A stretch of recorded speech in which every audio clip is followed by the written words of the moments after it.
బాబు ప్రధానం జరిపించాలి, టైం అయిపోతుంది. పెళ్లి కుమారులు తల్లిదండ్రులు ఎలా రండి.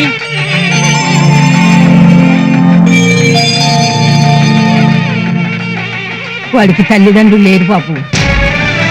మరి ప్రధానం చేయడానికి మీ తరఫున పెద్దవాళ్ళు ఎవరైనా కావాలిగా. నేను చేస్తాను పంతులు గారు. అయితే సతీ సమేతంగా ఇలా రండి. నాకు ఇంకా పెళ్లి కాలేదండి. కానీ ఈ కార్యం దంపతుల చేతుల మీదుగానే జరిపించాలి ఆయన. వాళ్ళు మా కడుపున పుట్టకపోయినా మా బిడ్డల్లాంటి వాళ్లే. ఈ ప్రధానం మేము జరిపిస్తాం పంతులు గారు. అయితే ఇలా వచ్చి కూర్చోండి. ఆగండి. ముక్కు మొక్కం తెలియని వాళ్ళు నా తరపున ప్రదానం చేస్తే చేయించుకోవడానికి నేనేమి గతిలేనోడిని కాదు. నాకు ఈ పెళ్లి ఇష్టం లేదు. వాడికే కాదు, అసలు మాలో ఏ ఒక్కరికి ఈ పెళ్లిని చేసుకోవడం ఇష్టం లేదు. అదేంటి? వీళ్ళ కోసం మీరు ప్రాణాలు ఇవ్వడానికైనా సిద్ధపడ్డారనేగా మీరు కోరుకున్న వాళ్ళకి ఇచ్చి పెళ్లి చేస్తున్నాను. తీరా పేట్లలోకి వచ్చాక ఇష్టం లేదంటే? మీ ప్రేమనే నిలుపుకోలేని మీరు మా పెళ్లిళ్ళ పట్ల ఎందుకు ఇంత ఇంట్రెస్ట్ చూపిస్తున్నారో తెలుసుకోలేనంత అమాయకులం కాదు మేము. ప్రేమ మీద పెళ్లి మీద మీకంత గొప్ప ఫీలింగ్స్ ఉంటే ముందు బెడిసి కొట్టిన మీ ప్రేమ నిలబెట్టుకోండి. అంతేగాని మీ గొప్పల కోసం మా జీవితాన్ని మాత్రం బలి చేయకండి.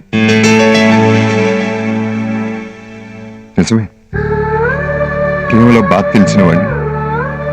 అది మీకు బాధ కాకూడదని మీ విషయంలో అతి చనువు తీసుకున్నాను. అది నా తప్పే. అసలు మీకు ఈ పెళ్లిల మీద ఎంత నమ్మకం ఉందో కూడా తెలుసుకోకుండా ఈ పెళ్లిళ్ళు ఏర్పాటు చేశానే. నిజంగా నా తప్పే.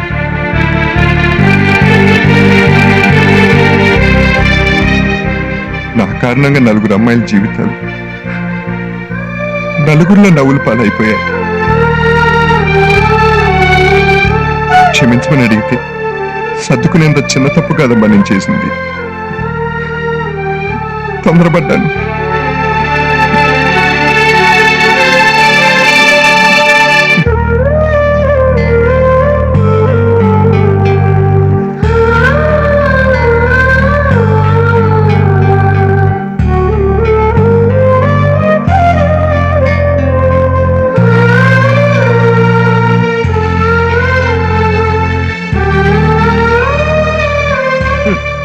బాగుందా?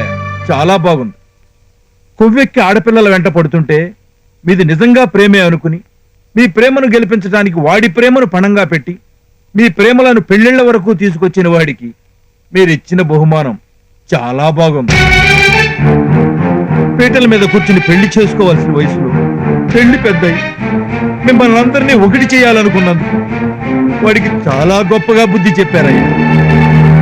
ఈ చేతులతో నా కొడుకుని పెళ్లి కొడుకుని చేయకుండా వాడి మాట విని మీ నెత్తి మీద అక్షంతలు చల్లడానికి వచ్చిన బాబు గొప్ప కృతజ్ఞత చూపించారా.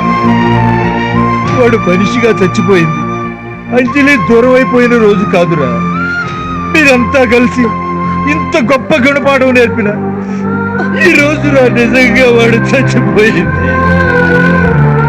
ఇంకెప్పుడు మీ వైపు గాని మీ జీవితాల వైపు గాని అస్సలు చూడవు. పదండి.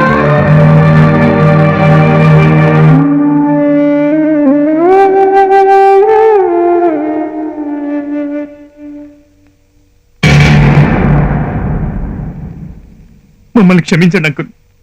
మేము ఇలా మాట్లాడింది మాస్టర్ని నొప్పించాలని కాదు.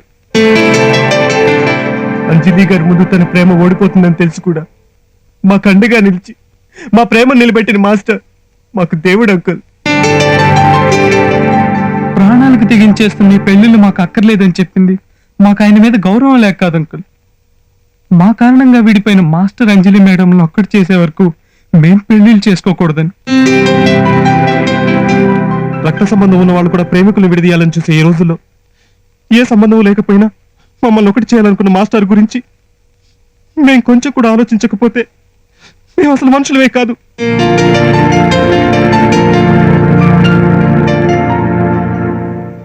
ఈ విషయాన్ని మేము మామూలుగా చెప్తే మాస్టర్ ఒప్పుకోరు. అందుకే మేమింత కఠినంగా ప్రవర్తించాం. మాకు పెళ్ళంటూ జరిగితే అది సతీ సమేతంగా మంగళకరమైన వారి చేతుల మీదుగానే జరగాలి. లేదంటే ఈ జన్మకు మాకు పెళ్లి అక్కర్లేదు.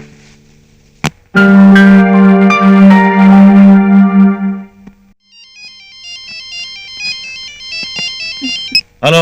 నేందా తమ్ముడు ఏం చేస్తున్నావు? ఏం లేదన్నయ్య, చిన్న పనిలో ఉన్నాను. నువ్వేం పని చేస్తున్నావో నాకు తెలుసులేరా. ఇక్కడ దాకా ఆహా ఊహులన్నీ వినిపిస్తున్నాయి. అన్నట్టు నీకో గుడ్ న్యూస్. ఏంటన్నయ్య, రాధికాని లేపుకెళ్ళిన వాడిని లేపేశా.